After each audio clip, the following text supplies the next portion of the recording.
Assalamualaikum warahmatullahi wabarakatuh. Bismillahirrahmanirrahim. Memang kejadian yang berada di lingkungan kita tentu akan menjadi cambuk kita untuk mengkritisinya. Terutama kejadian-kejadian yang terkait dengan pejabat publik. Yang tentu saja pejabat publik ini harusnya memberikan contoh yang baik dengan masyarakat sekitarnya. Dari cara menggunakan fasilitas pribadi, fasilitas negara, atau kondisi-kondisi yang lain. Saya sebenarnya enggan untuk menyampaikan ini, tetapi demi terciptanya sebuah kondisi supaya kita juga mempunyai semangat untuk bisa membedakan mana yang sebaiknya dicontoh dan mana yang sebaiknya tidak dicontoh. Mana yang harus diteladani dan mana yang harus dihindari. Pola-pola seperti ini terjadi mungkin banyak hal ya ketika dalam pemerintahan Bapak Presiden Haji Prabowo Subianto yang tentu sejak dilantik dari tanggal 20 Oktober tahun 2024 sampai dengan tahun ini, tahun 2025, banyak kejadian yang tentu saja menarik untuk kita kulik, untuk kita perhatikan dan disimak sama-sama. Di samping ada menteri yang tentu kita juga mengetahui, Menteri HAM, Natalius Pigai, yang tentu meminta dana yang sangat luar biasa, Menteri Desa yang tentu membuat surat dengan Kop Desa, dan tentu saja banyak hal, baik yang dilakukan oleh badan, wakil menteri, sekjen, dan yang lainnya. Bahkan kejadian-kejadian ini sebenarnya kita harus mempertimbangkan. Kalau kita sebagai aparat pemerintahan, bawahan-bawahan kita mempunyai permasalahan seperti itu, yang harusnya mereka harus bekerja dengan baik, yang harusnya mereka bekerja dengan seksama, dengan teliti, tetapi justru memusingkan pihak istana atau pihak kita untuk memperingati mereka, memberikan peringatan, bahkan sampai dengan bagaimana tata kelola untuk berjalan raya, berkendara dengan baik dan bijak, itu diberikan peringatan. Sebenarnya ini sudah terjadi di beberapa saat yang lalu ketika mobil RI 36 yang melaju dengan kecepatan yang tentu terkondisi dan dikawal oleh patwal dan tentu sempat meributkan di jalan raya, di jalanan maksud saya.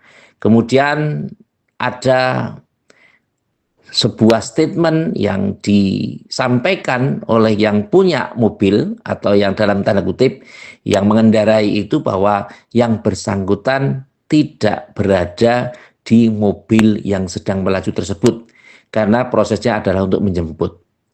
Ini merupakan satu kondisi kalau kita awali, kita amati sama-sama adalah apakah ini tidak disebut sebagai menyalahgunakan jabatan.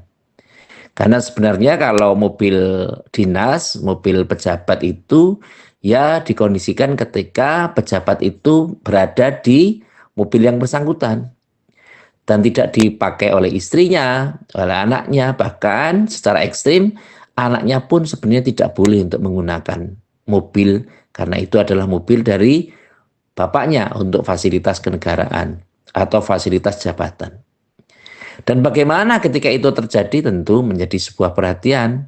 Apakah itu dimaksud untuk menyalahgunakan atau memanfaatkan fasilitas negara untuk kepentingan pribadi, terutama ketika ada kondisi seperti itu, kemudian jalanan sempat macet, apalagi sempat terjadi perselisihan dengan orang yang menggunakan mobil yang sama-sama mobil mewah, sebut saja mobilnya Alphard. Tentu saja ini menjadikan satu kondisi yang menjadikan kita miris mengkondisikannya.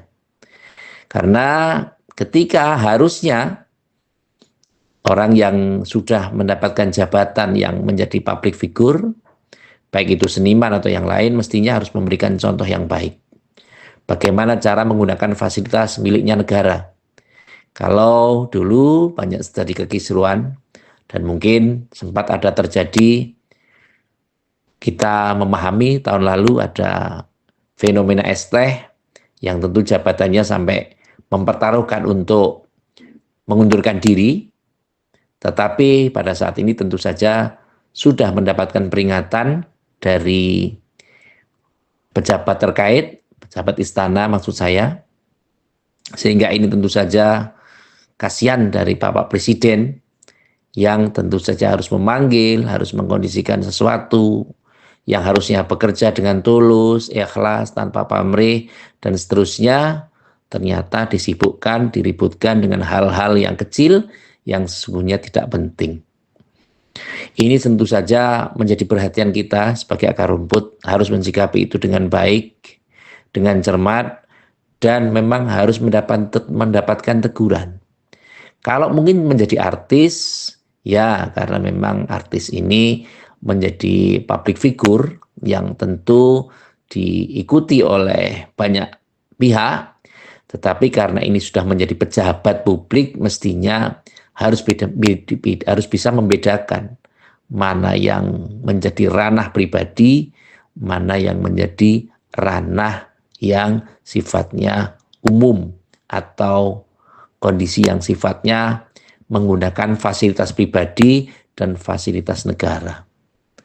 Hal ini tentu harus menjadi peringatan kita sama-sama bahwa jangan sampai keterlibatan pejabat ini justru menyulitkan orang lain, menyulitkan atasannya, menjadi beban atas pemerintah yang tentu saja ini kalau yang bersangkutan adalah mempunyai ekonomi, tingkat perekonomian yang biasa atau rendah, itu tentu saja ya mungkin bisa dimaklum. Tapi yang bersangkutan ini adalah orang yang mempunyai, saya sebut juga namanya Raffi Ahmad, ini orang yang mempunyai tingkat kekayaan luar biasa. Bahkan beliau juga mempunyai sepak bola, tim sepak bola, dulu namanya Rans Nusantara FC, yang juga mempunyai rumah produksi, juga mempunyai stasiun televisi, mempunyai banyak hal, dan bahkan LHKPN-nya, kekayaannya pun belum dilaporkan kepada KPK atau kepada pihak terkait. Berapa sih sebenarnya kekayaan dari Raffi Ahmad? Ini belum ada laporan yang terkait kepada pemerintah. Sehingga ini perlu juga menjadi pertimbangan bahwa memang ada hal-hal ranah publik yang harus kita ketahui, tetapi juga kita harus menjaga marwah dari institusi atau kelembagaan. Apalagi ini sudah menyangkut tentang bagaimana negara kesatuan Republik Indonesia, yang tentu saja ini sudah menjadi tolak ukur. Kasihan Bapak Presiden yang tentu saja sudah mengangkatnya, tetapi kok ya ada saja yang melakukan pelanggaran-pelanggaran yang tidak perlu. Mungkin karena masih terbawa atau dejavu dengan proses yang dulu pernah terjadi. Tapi ini sebenarnya adalah ranah yang harus kita perhatikan. Jangan menggunakan aji mumpung. Orang Jawa menyampaikan bahwa nilai-nilai pragmatis, normatif, edukatif perlu dikembangkan di dalam kita melakukan sesuatu. Supaya masyarakat kita juga paham mana yang benar dan mana yang tidak benar. Mana yang normatif dan mana yang tidak normatif. Mana yang konstruktif dan mana yang destruktif. Pemahaman ini perlu kita sampaikan karena di akhir-akhir ini tentu pembedaannya sangat tipis sekali antara yang hak dan yang batil, yang benar dan yang salah. Kadang benar bisa menjadi salah dan seterusnya. Kadang salah kalau kita dalil-dalilnya benar, pembenaran-pembenaran ada, sehingga yang salah itu bisa menjadi benar. Itulah pentingnya kita beragama. Meyakini bahwa memang ada hal-hal yang harus dilakukan. Selama itu baik, ya kita lakukan. Dan ketika itu buruk, ya kita tinggalkan. Hal yang terjadi di masyarakat seperti ini perlu dijadikan sebagai sarana kita untuk berintrospeksi. Dan jangan terbalik hukumnya. Pejabat saja begitu. ugal-ugalan di perjalanan, meskipun yang bersangkutan mengkonfirmasi bahwa pada proses itu dia sedang tidak ada di mobil yang disebutkan atau mobil tersebut RI 36. Tetapi mestinya harus ada sesuatu yang diberikan kondisi, meskipun apalagi ada patwalnya, ada pengawalnya. Tentu saja mengapa mobil kosong kok ya dikawal juga, ada aturannya setidaknya. Tentu saya tidak akan membahas itu karena itu di luar pengetahuan saya tentang pengertian saya tentang undang-undang dan yang lainnya. Tetapi apapun itu tentu saja semoga sikap-sikap yang seperti ini harus dihindari, terutama ketika mereka menjadi pejabat publik, mestinya tidak memberikan contoh-contoh negatif terhadap masyarakat, baik masyarakat grassroots, akar rumput, ataupun masyarakat menengah. Dalam hal ini tentu saja mari kita jadikan sarana saling untuk menasihati hal-hal yang baik. Tentu saja ini bisa menjadi mimpi buruk terhadap pemerintah karena pemerintah ini juga tidak biasa-biasa saja. Artinya ada yang suka, ada yang mendukung, tapi juga ada yang tidak mendukung. Ada yang mengkritik berlebihan, tapi juga ada yang menghujat.